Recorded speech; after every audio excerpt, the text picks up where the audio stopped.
Bismillahirrahmanirrahim. Assalamualaikum warahmatullahi wabarakatuh. Innal hamdalillah nahmadu wa nasta'inu wa nastaghfiruh wa na'udzubillahi min shururi anfusina wa min sayyiati a'malina may yahdihillahu fala mudhillalah wa may yudlil fala hadiyalah.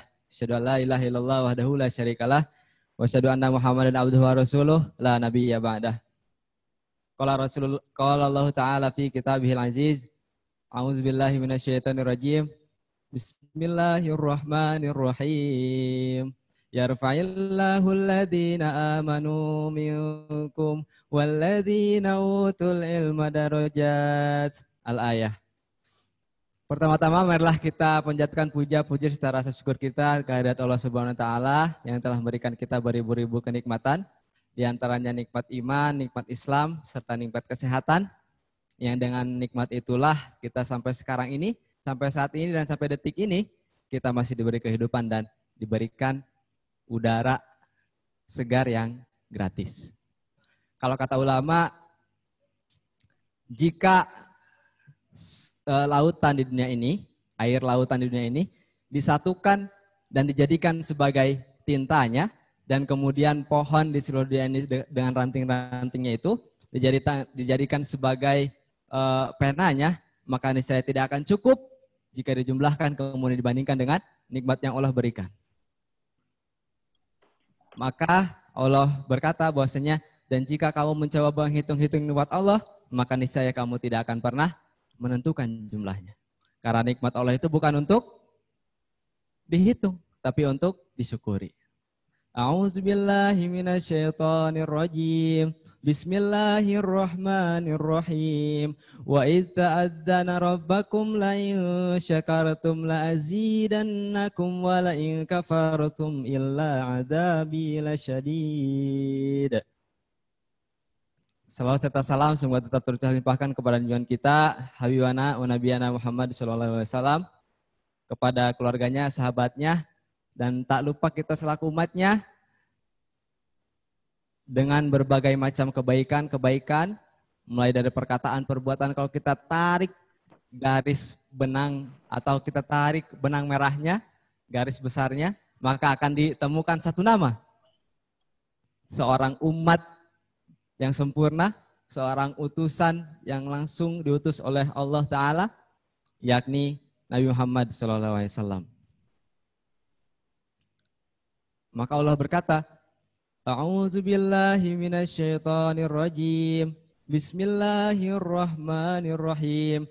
Laqad kana lakum fi Rasulillahi uswatun hasanatul liman kana yarjullaha wal yaumil akhir wa dzakarallaha katsira. Shadaqallahul adzim wa shadaqallahul salim. Alhamdulillahil alamin. Baik teman-teman semua, saya dimintai oleh teman-teman panitia PAK FIP 2020 untuk menemani Al-Mukarram Al-Habib Husain Jafar Al-Hadar. Senang sekali rasanya bisa menemani beliau untuk nanti kita diskusi panjang. Sebelumnya perkenalkan, nama saya Iman Firmansyah, saya dari saya dari Teknologi Pendidikan angkatan 2017. Nanti akan menemani jalannya diskusi ini. Untuk mengefektifkan waktu mungkin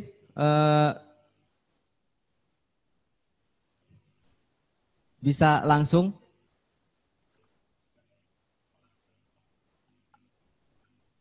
Assalamualaikum. Waalaikumsalam. Al-Habib. Ya. Sudah tersambung Pak Habib? Sudah tersambung ya? Alhamdulillah. Kedengaran nggak suara saya jelas? Ya baik Pak, mohon maaf. Baik, Al-Habib Al-Mukarram sudah tersambung. Kami persilahkan untuk mengisi sesi diskusi ini. Mohon maaf, juga informasi, karena nanti ada sesi tanya jawab. Jadi silahkan teman-teman diperhatikan dan disimak materi yang akan disampaikan, sehingga nanti bisa disampaikan kalau misalkan ada pertanyaan-pertanyaan. Terima kasih. Monggo, Silahkan kepada Al-Mukarram Al-Habib Jafar. Iya, Persilakan. ya. Bismillahirrahmanirrahim. Alhamdulillah wassalatu wassalamu ala Rasulillah wa ala alihi wa sahbihi wa man walah. Amma ba'du. Assalamualaikum warahmatullahi wabarakatuh. Terima kasih teman-teman atas undangannya. Senang berada di tengah-tengah lebih dari 750 orang mahasiswa baru untuk kemudian menyampaikan materi yang menurut saya sangat penting, yaitu persatuan di tengah keragaman, yang sedari awal saya merasakan energi yang sangat kuat karena berada di tengah-tengah mahasiswa baru yang muda-muda, yang sejak awal Nabi Muhammad itu memberikan perhatian yang jauh lebih besar kepada anak muda ketimbang orang tua. Karena kenapa? Karena anak muda itu generasi penerus agama itu, agama Islam dalam hal ini. Dan kemudian karena sebagaimana disampaikan oleh Allah dalam salah satu hadis qudsinya, bahwa Allah bangga kalau ada anak muda yang taat kepada Allah Subhanahu wa ta'ala. Ketaatan seorang anak muda kepada Allah mengundang senyumnya Allah Subhanahu wa ta'ala. Mengapa? Karena karakter anak muda biasanya tidak berada di Zoom meeting PPAK FIP 2020 ini. Biasanya adanya di TikTok, adanya di mungkin joget-joget di mana? Di tempat-tempat yang tidak senonoh dan lain sebagainya. Minimal karakter anak muda itu tidak suka terikat kepada satu ketaatan. Apalagi itu konteksnya adalah agama. Bagi sebagian anak muda gak keren kalau kita menjadi pemuda yang taat dalam beragama dan jernih dalam membangun pemikiran keagamaan. Karena itu, kata Allah, berarti kalau ada anak muda yang sangat serius dalam ketaatan dan berdakwah ketaatan kepada Allah dan berdakwah tentang ajaran-ajaran Allah dan Nabi-Nya, maka itu mengundang senyumnya Allah Subhanahu wa ta'ala. Karena itu ada energi positif yang begitu besar di pagi hari ini, meskipun pertemuan ini berlangsung secara virtual. Karena silaturahmi itu tidak mewajibkan pertemuan secara fisik. Silaturahmi itu, silah itu silah itu penyatuan, rahim itu cinta kasih. Walaupun tidak bertemu secara langsung, tidak berpelukan, tidak salaman, tapi hati kita tersambung satu sama lain dalam cinta, maka berarti kita telah bersilaturahmi pada pagi hari ini. Oke, saya mau masuk ke tema yang diberikan kepada saya, itu perbedaan persatuan di tengah keragaman.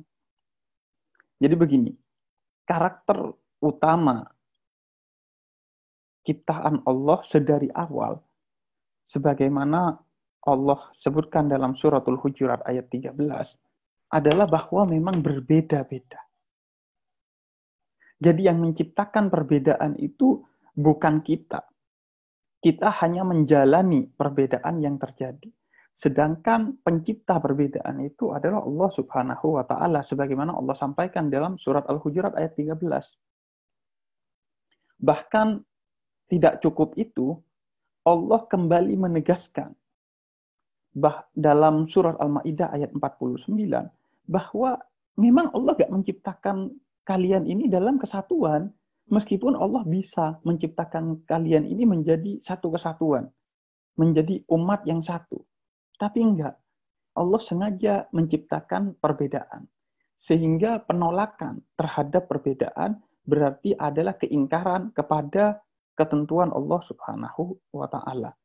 Sekaligus merayakan perbedaan dalam persatuan berarti adalah mensyukuri ketetapan Allah bahwa kita semua ini berbeda.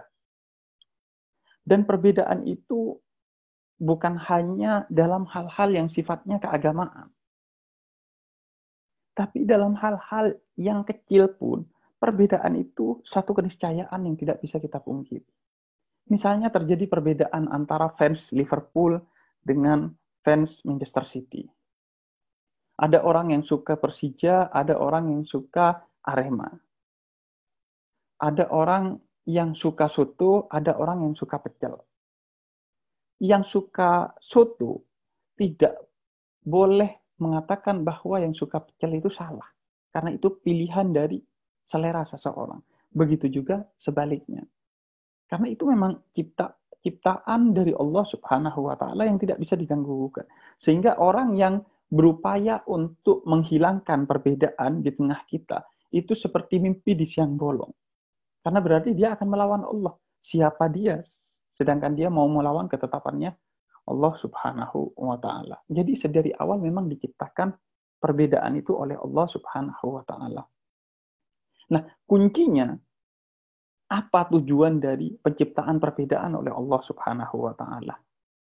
Dikatakan dalam Suratul Hujurat ayat 13 bahwa tujuannya adalah lita'arofu, untuk saling mengenal.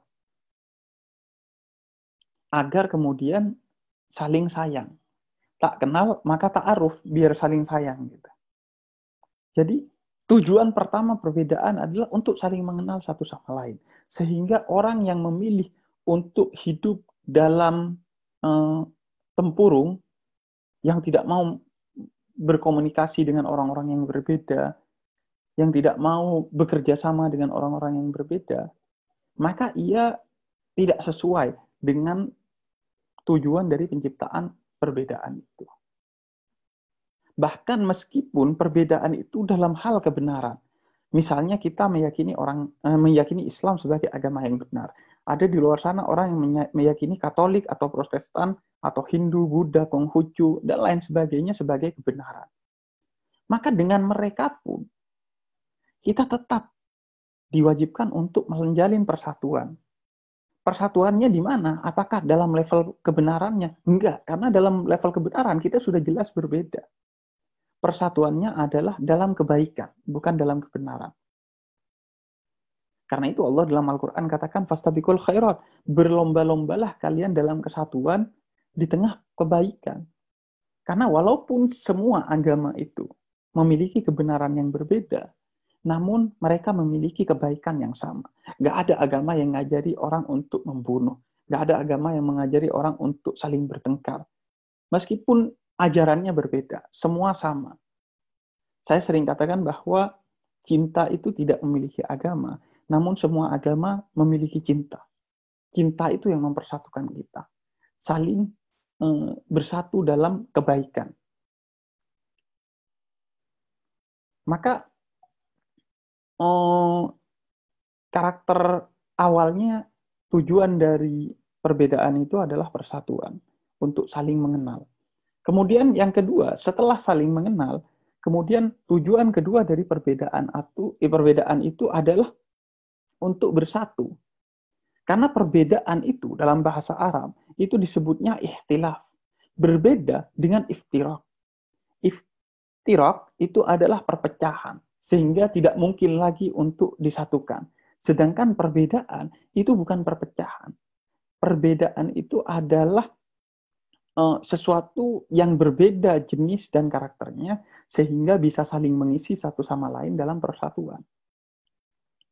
Imam Ghazali pernah menjelaskan tentang perbedaan di antara umat Islam itu seperti cermin yang jatuh dari langit ke bumi dan kemudian pecah berserak. Kita merasa memegang pecahan yang paling benar, namun jangan menganggap orang lain kemudian salah, kata Imam Ghazali. Karena kata Ibnu Hajar Al-Haytami, saya yakin bahwa saya benar, meskipun saya mengandung kesalahan. Begitu juga sebaliknya. Saya yakin orang lain salah, tapi saya juga yakin bahwa mereka juga mengandung kebenaran. Sehingga pembelajaran itu kepada siapa saja. Karena itu, Nabi itu punya ilmu yang diajarkan kepada kita, yaitu ilmu hikmah.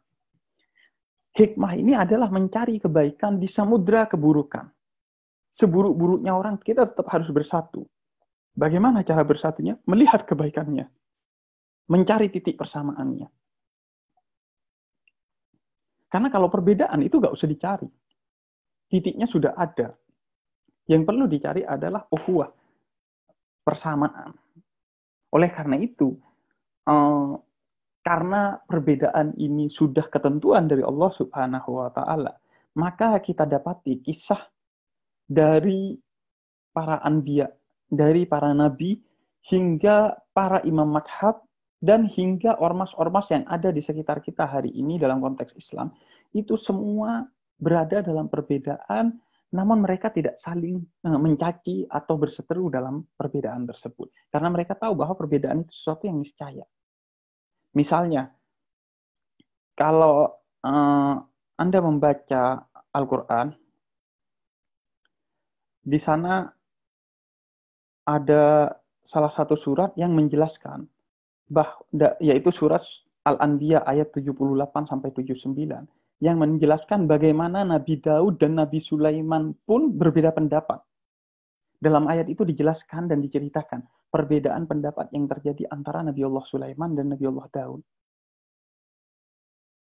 Kemudian dijelaskan selanjutnya bahwa ilmu dan hikmah diberikan kepada keduanya oleh Allah Subhanahu wa Ta'ala. Bukan hanya pada Daud yang merupakan yang memiliki pendapat yang benar pada saat itu. Jadi yang salah pun diberi ilmu dan hikmah oleh Allah Subhanahu wa Ta'ala. Karena itu perbedaan itu indah. Bukan hanya yang benar yang memiliki hikmah dan ilmu, tapi yang salah pun itu memiliki ilmu dan hikmah. Minimal kita berbeda. Ada satu orang yang semangat beribadah, ada kita yang tidak beribadah. Minimal kita belajar kepada orang yang tidak beribadah bahwa kalau kita tidak beribadah, hidup kita akan seperti dia. Misalnya sulit kehidupannya, terbelakang, selalu diliputi kesusahan dan lain sebagainya. Jadi Nabi Sulaiman dan Nabi Daud ini nabi loh. Itu terjadi perbedaan pendapat. Dan itu diabadikan di dalam suratul Anbiya ayat 78 dan 79. Karena itu, perbedaan itu sesuatu yang niscaya, yang diciptakan oleh Allah. Bukan hanya Nabi Daud dan Nabi Sulaiman. Nabi-nabi yang lain sampai Nabi Muhammad, itu terjadi perbedaan. Misalnya, Nabi Muhammad pernah memerintahkan kepada segolongan sahabatnya untuk pergi ke satu daerah.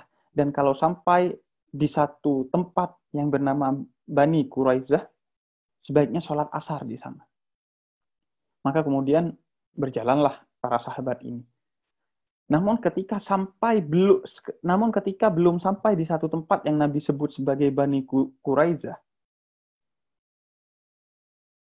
sudah datang waktu asar untuk sholat asar. Maka terjadi perbedaan pendapat di antara para sahabat.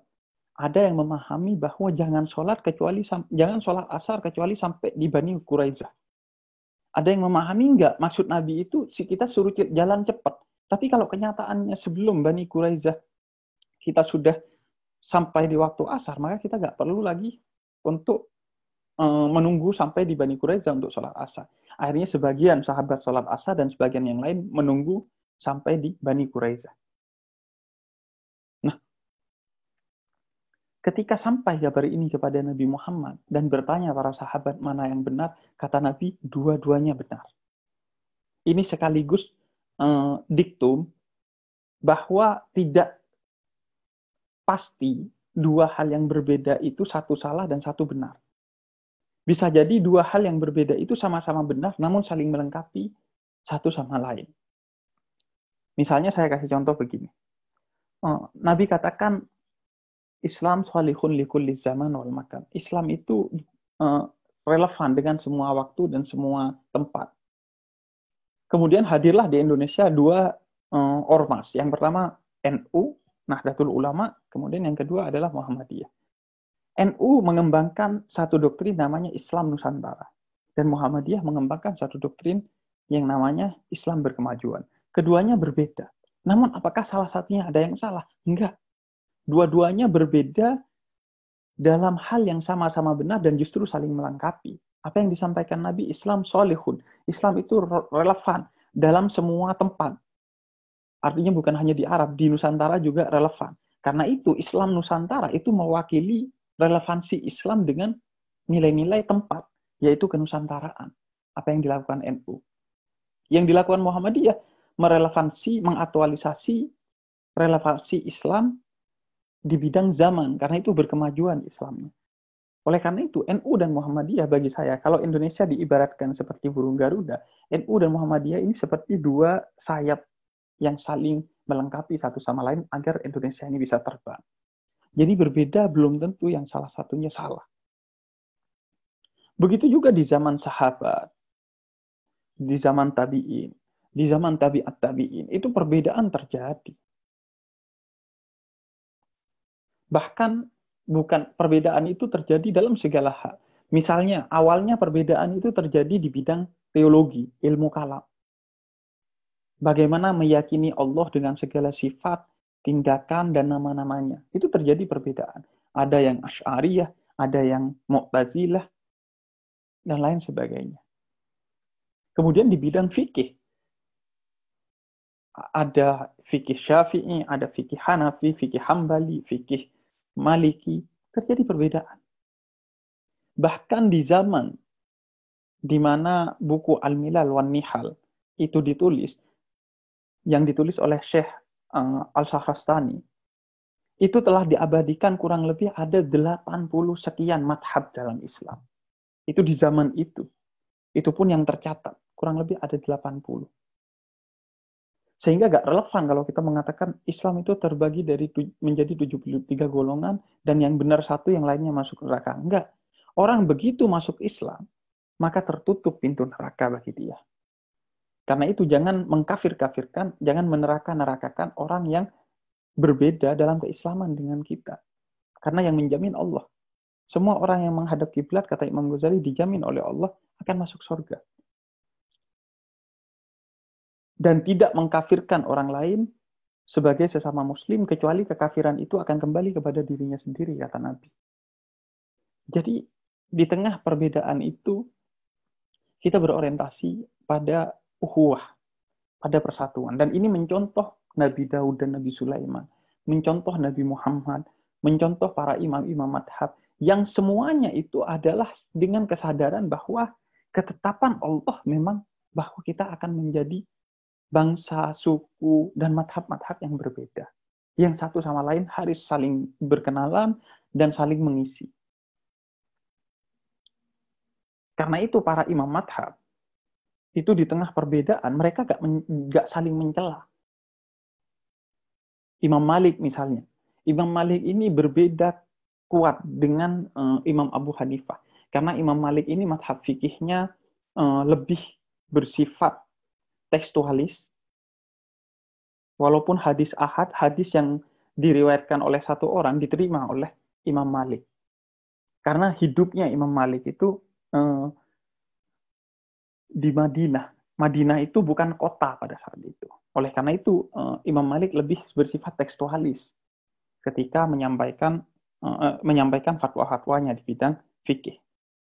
Di sisi lain, ada Imam Abu Hanifah yang fikihnya sifatnya rasional. Karena hidup di Basrah. Basrah itu perkotaan. Orang kalau diomongin cuma sholat, puasa, nggak nerima orang kota. Harus dirasionalisasikan, dijelaskan secara masuk akal. Baru dia menerima. Berbeda dengan Imam Malik. Keduanya saling melengkapi. Namun meskipun keduanya berbeda, Imam Malik pernah memuji Imam Abu Hanifah dengan mengatakan, kata Imam Malik, kalau kamu suruh Imam Abu Hanifah ini menjelaskan sebatang kayu sebagai emas, dia bisa menjelaskan secara rasional dan meyakinkan bahwa sebatang kayu itu adalah emas. Saking pintarnya Imam Abu Hanifah. Jadi walaupun berbeda, sangat tegas, namun keduanya saling memuji. Semua imam madhab itu saling memuji satu sama lain. Imam Syafi'i memuji Imam Ibnu Hambal. Dan mereka itu jaringannya adalah guru dan murid. Imam Malik berguru kepada Imam Abu Hanifah. Imam Syafi'i berguru kepada Imam Malik. Imam Hambali berguru kepada Imam Syafi'i. Meskipun satu perguruan, namun terjadi perbedaan yang sangat kuat di antara mereka. Tapi mereka rayakan perbedaan itu dengan persatuan. Tidak saling mencaci, tidak saling menyalahkan, dan lain sebagainya. Karena itu satu kesatuan. Oleh karena itu, maka persatuan ini karena ketetapan Allah, satu hal yang tidak bisa diganggu-gugat. Oleh karenanya, maka kejayaan satu peradaban itu ditentukan bagaimana dia bisa bersatu di tengah perbedaan. Peradaban yang bagus adalah peradaban yang berbeda-beda namun bisa disatukan. Apa yang kemudian kita kenal sebagai Bhinneka Tunggal Ika. Misalnya kalau dalam diktum masyarakat kita. Jadi berbeda-beda tapi seperti puzzle, saling mengisi. Sebagaimana kata Imam Ghazali, kalau kaca itu pecah, maka perbedaan itu menyatukannya agar menjadi satu cermin lagi yang utuh seperti sebelum jatuh dari langit. Itu tugas kita, mempersatukan. Nah, kunci kehebatan, kejayaan, dan ketangguhan satu peradaban, satu negara, satu bangsa, pasti adalah karena persatuan di antara mereka. Karena ini ketetapan dari Allah. Coba kita cek. Misalnya, Indonesia itu merdeka pada 17 Agustus 1945. Namun, sebenarnya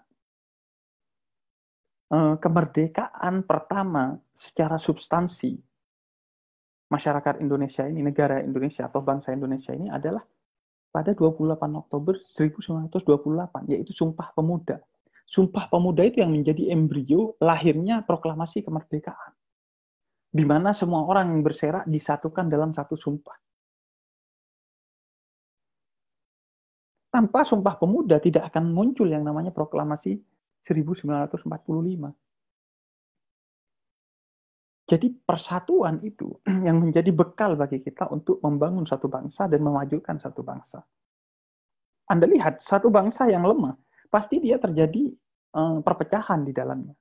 Tapi satu bangsa yang kuat, pasti terjadi persatuan di dalamnya.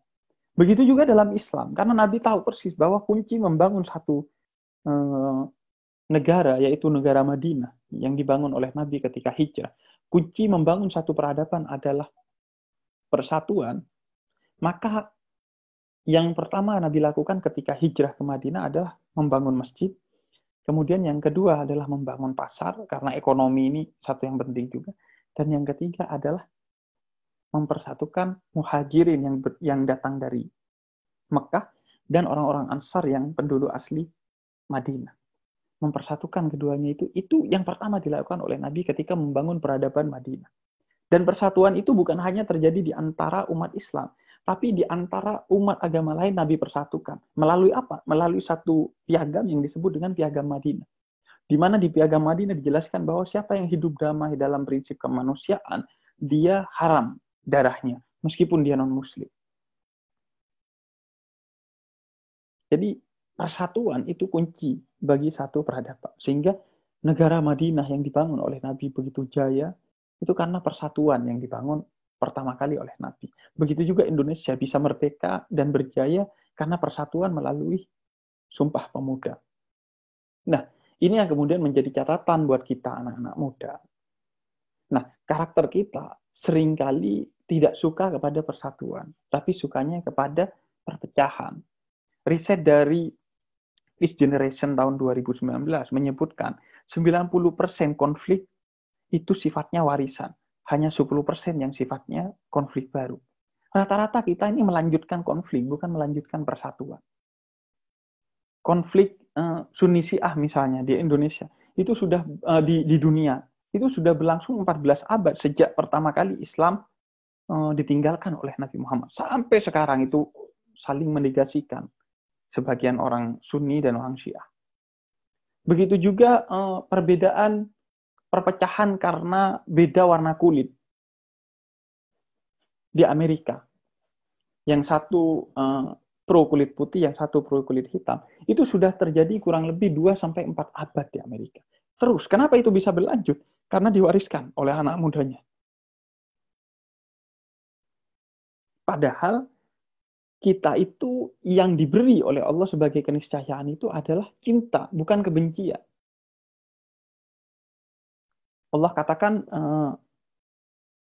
di dalam Al-Quran, وَنَفَخْتُ مِنْ ruhi, kamu ini diciptakan dari ruhku, dan ruh Allah itu Ar-Rahman dan Ar-Rahim, yang maha cinta kasih.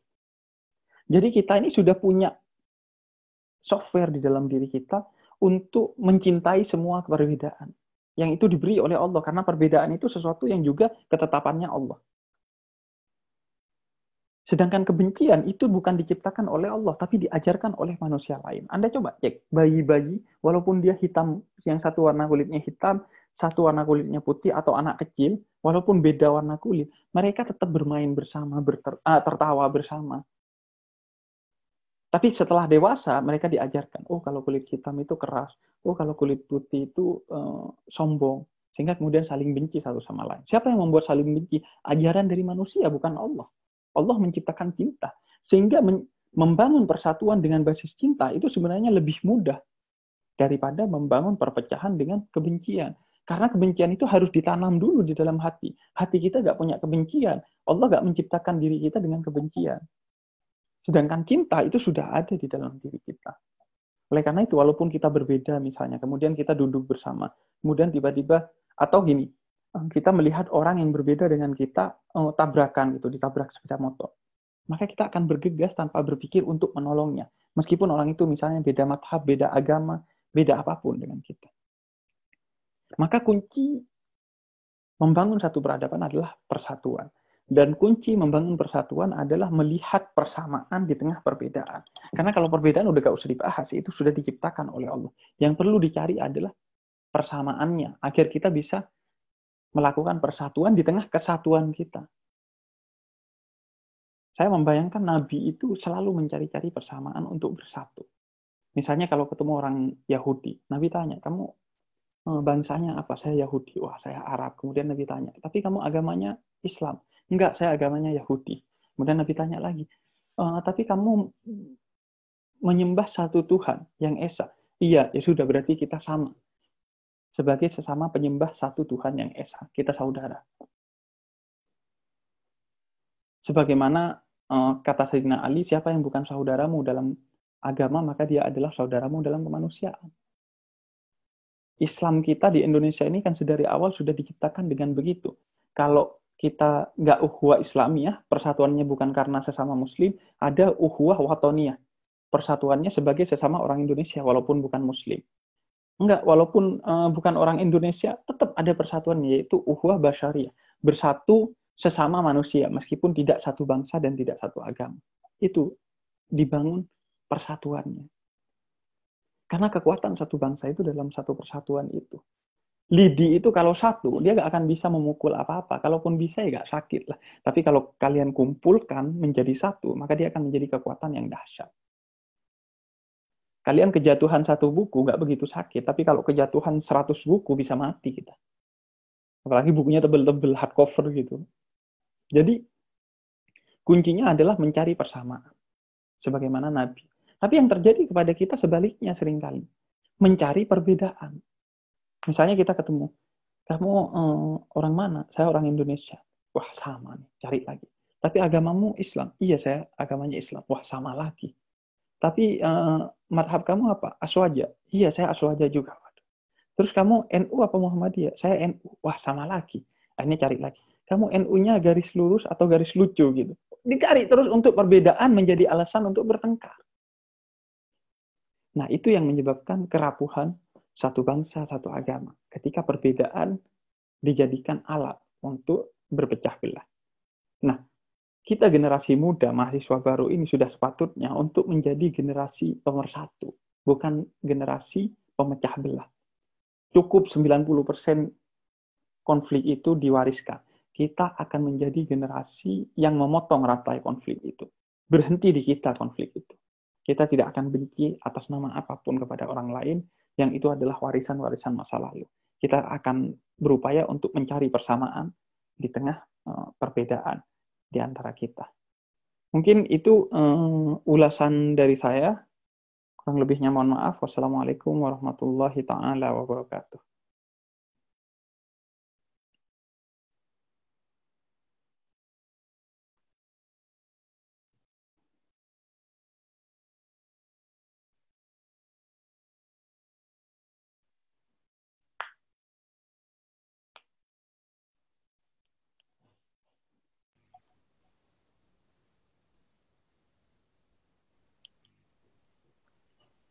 Cek. Luar biasa sekali materi yang disampaikan oleh Al-Habib Jafar. Baik, seperti tadi yang dikatakan oleh beliau, bahwasanya sebuah perbedaan itu bukan dijadikan untuk kita saling berbeda, artinya kita saling berjauhan, tapi justru perbedaan itulah yang kemudian menghasilkan sebuah kelengkapan di antara kita. dan kemudian kelengkapan itu menjadikan sebuah persatuan untuk kita semua. Baik, waktunya sesi tanya jawab. Ini ada beberapa pertanyaan yang sudah ada di kolom chat. Ya. Pertanyaan yang pertama.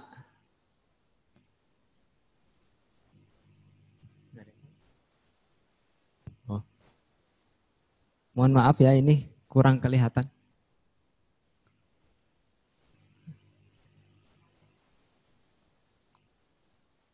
Nah, ini ada pertanyaan dari Maryam. Maryam NIM-nya 15 11 42 0104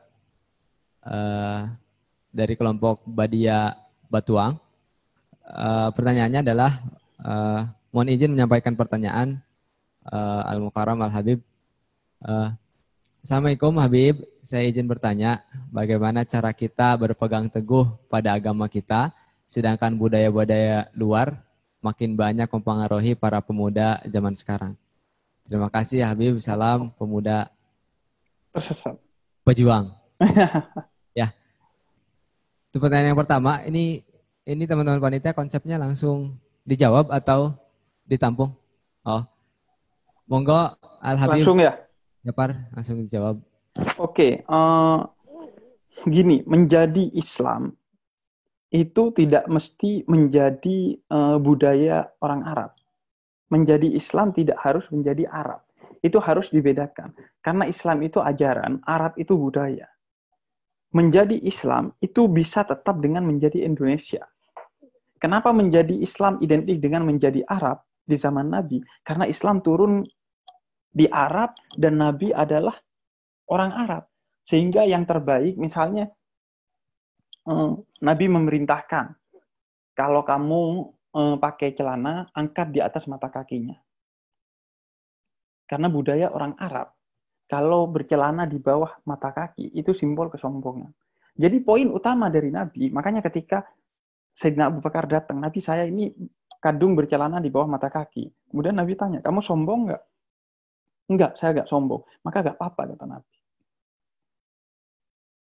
Begitu juga dalam keindonesiaan, kita itu mau berpakaian apa saja, itu nggak ada masalah. Yang penting adalah menutup aurat. Karena ajaran dan budaya itu dua hal yang berbeda. Karena itu menjadi Muslim, itu tidak berarti tidak menjadi Indonesia. Menjadi Muslim bisa dengan tetap menjadi Indonesia. Bahkan menjadi Muslim wajib menjadi Indonesia. Karena Nabi yang mengatakan bahwa cinta tanah air itu adalah satu ajaran dalam Islam. Sehingga ketika Nabi hijrah, terusir dari Mekah ke Madinah, Nabi menangisi Mekah karena Nabi harus meninggalkan Mekah. Karena kecintaan Nabi kepada Mekah. Nabi katakan, aku begitu mencintai engkau, wahai Mekah.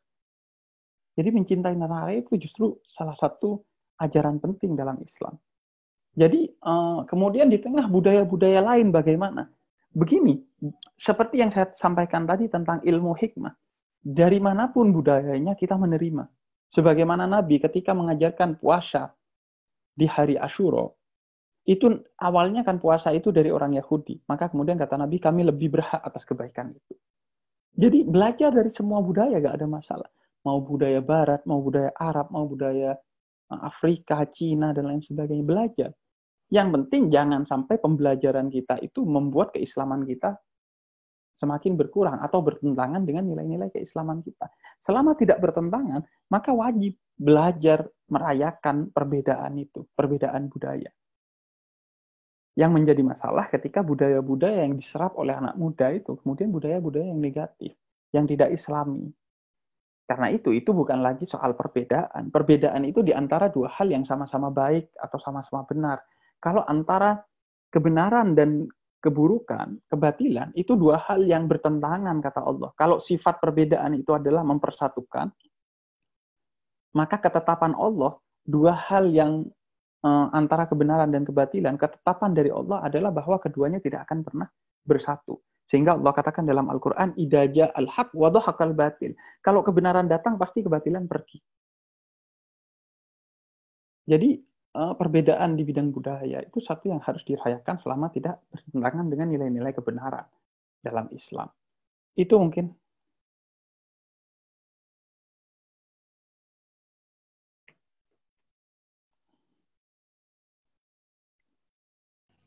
Al Habib Jafar Iya, atas jawabannya. Selanjutnya ada lagi pertanyaan Al Habib. Pertanyaan yang kedua dari Dina Abdillah.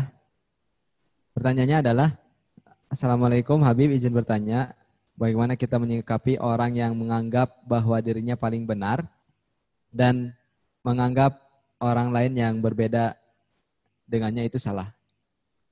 iya. Kita tidak tahu kekafiran seseorang karena kekafiran itu ada di hati setiap orang, gak tampak di luaran. Kita hanya menghukum yang tampak di luaran. Adapun kekafiran itu ada di dalam hati. Sehingga tidak ada orang yang pasti kafir kecuali orang yang menuduh orang lain yang berbeda dalam Islam sebagai orang kafir. Maka kekafiran itu kembali kepada dirinya, kata Nabi. Maka merasa benar otomatis akan menganggap orang salah.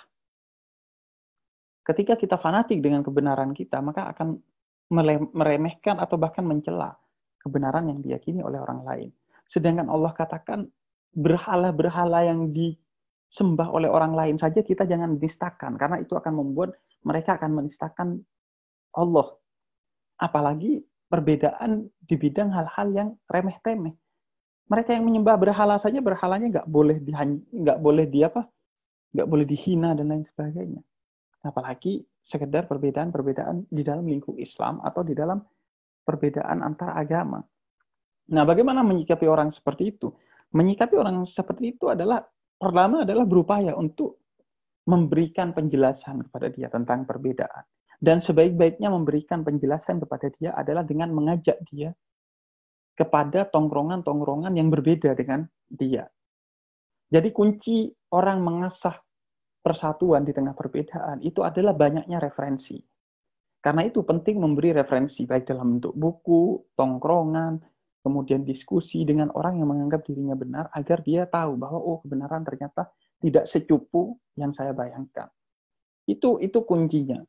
Dan yang lebih penting juga adalah menjalani perbedaan itu. Jadi bukan hanya dipahami, tapi dijalani. Kita misalnya berkegiatan bersama dengan orang-orang non-muslim, kita membuat amal membantu kemanusiaan bersama di tengah bencana dengan orang-orang non-muslim, misalnya di tengah COVID-19 sekarang. Kita berdonasi bersama. Misalnya saya dengan pendeta Yeri Patinasarani, seorang tokoh Protestan, itu bikin donasi bersama untuk membantu orang-orang yang berkebutuhan di tengah COVID-19 ini. Jadi caranya adalah pertama memberi referensi yang banyak, karena biasanya orang akan membenci sesuatu, kata Sayyidina Ali, orang akan cenderung membenci sesuatu yang tidak dia kenali. Karena itu penting membuka wawasan dia dan kemudian mengajak dia menjalani perbedaan itu. Itu mungkin.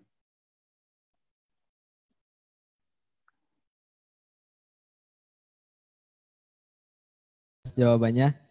Kemudian ada pertanyaan lagi dari Fitria Salsabila Khairunisa. Izin bertanya, bagaimana caranya agar saya terhindar dari hal yang menjadikan saya merugi?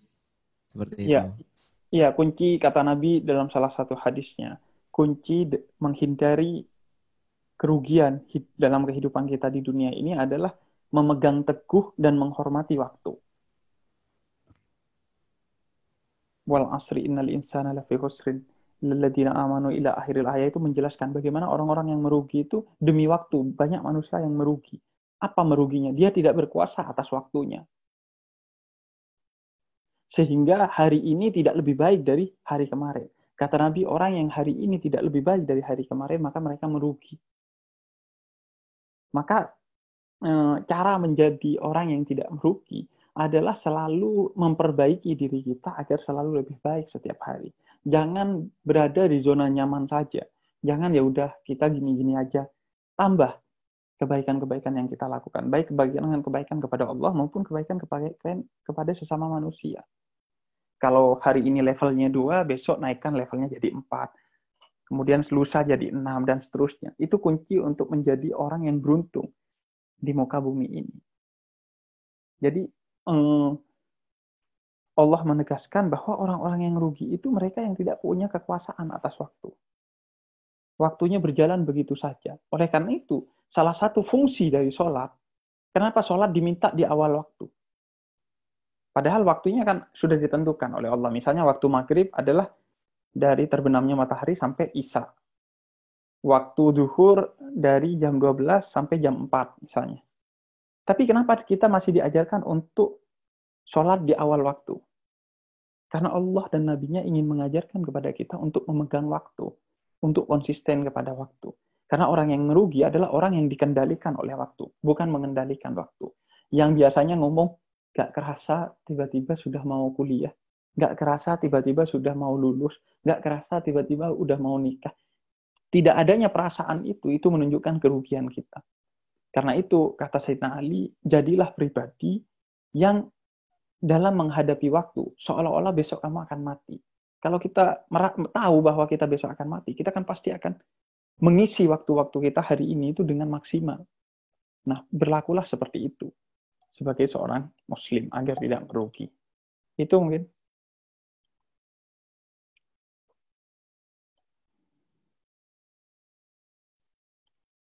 Terima kasih Al Habib. Terima kasih yang telah bertanya teman-teman mahasiswa baru LPP 2020. Kemudian saya simpulkan, jadi sebuah perbedaan itu diciptakan untuk saling mengenal, dan saling mengenal itulah yang kemudian menjadikan sebuah persatuan, dan dengan syarat persatuan itulah yang kemudian dapat membangun sebuah peradaban. Seperti itu. Baik, Al Habib Al Mukarram, dari panitia diminta untuk memimpin doa. Oke. Terima kasih. Iya. Bismillahirrahmanirrahim. Kalian closing statement, mohon maaf. Oke. Saya Ya. closing statement dulu ya, bahwa perbedaan itu satu keniscayaan. Sehingga melawan perbedaan itu adalah melawan keniscayaan yang itu dibentuk oleh Allah Subhanahu wa Ta'ala. Maka kita bukan hanya akan kalah, tapi kita akan sengsara karena kita melawan Allah. Bukan hanya tidak akan berhasil, tapi kita akan merugi. Sedangkan Allah telah memberikan chip kepada kita, software di dalam hati kita dengan cinta, untuk kemudian menerima perbedaan di tengah keragaman yang ada di masyarakat kita, baik itu agama, bangsa, suku, dan lain sebagainya. Karena itu tidak akan sukses seseorang kecuali seseorang itu mengikuti ketetapan Allah. Dan ketetapan Allah di tengah perbedaan itu adalah saling mengenal dan saling bersatu satu sama lain. Itu mungkin closing statement-nya. Selanjutnya saya lanjutkan dengan doa. Bismillahirrahmanirrahim. Allahumma salli wa sallim wa barik ala habibina wa syafi'ina wa qurrati a'yunina nabiyuna Muhammad wa ala alihi wa sahbihi ajma'in. Bismillahirrahmanirrahim. Ya Allah, ya Tuhan kami. Kami berkumpul ratusan anak muda di Zoom pada pagi hari ini tidak lain dan tidak bukan untuk kemudian menapaki langkah awal sebagai pencari ilmu. Dan Engkau yang memerintahkan kepada kami untuk mencari ilmu sampai kapanpun tiada akhir. Sehingga berikanlah keberkahan bagi kami dalam menjalani perkuliahan kami. Berikanlah kemudahan bagi kami untuk memahami pelajaran-pelajaran yang kami terima, dan berikanlah kemudahan bagi kami untuk bersosialisasi satu sama lain, untuk saling tersenyum, untuk saling bersatu satu sama lain. Ya Allah, ya Tuhan kami melakukan semua ini, belajar, bekerja, dan apapun yang baik yang kami lakukan, tidak lain dan tidak bukan kecuali untuk membanggakan kedua orang tua kami, membanggakan bangsa kami, dan puncaknya adalah membanggakan agama ini, yaitu Islam. Oleh karena itu, berikanlah kemampuan bagi kami untuk menjalani segala kebaikan yang kami jalani, agar kami menjadi orang-orang yang bisa membanggakan, baik orang tua, bangsa, agama, apapun agamanya. Ya Allah, ya Tuhan kami, pada akhirnya kami tidak akan bisa sukses dalam perkuliahan ini kecuali mendapatkan ridho dan rahmat-Mu. Karena itu di awal perkuliahan ini kami memohon keridhoan dan kerahmatan dari-Mu untuk kami bisa menjalani perkuliahan ini dengan baik dan benar. Wassalamualaikum warahmatullahi taala wabarakatuh. Waalaikumsalam warahmatullahi wabarakatuh. Terima kasih atas waktunya, Habib. Sekian dari pemateri Al-Habib Jafar. Terima kasih teman-teman yang sudah menyimak dan tadi yang sudah bertanya juga. Kurang lebihnya mohon maaf dari saya. Wassalamualaikum warahmatullahi wabarakatuh. Waalaikumsalam warahmatullahi wabarakatuh.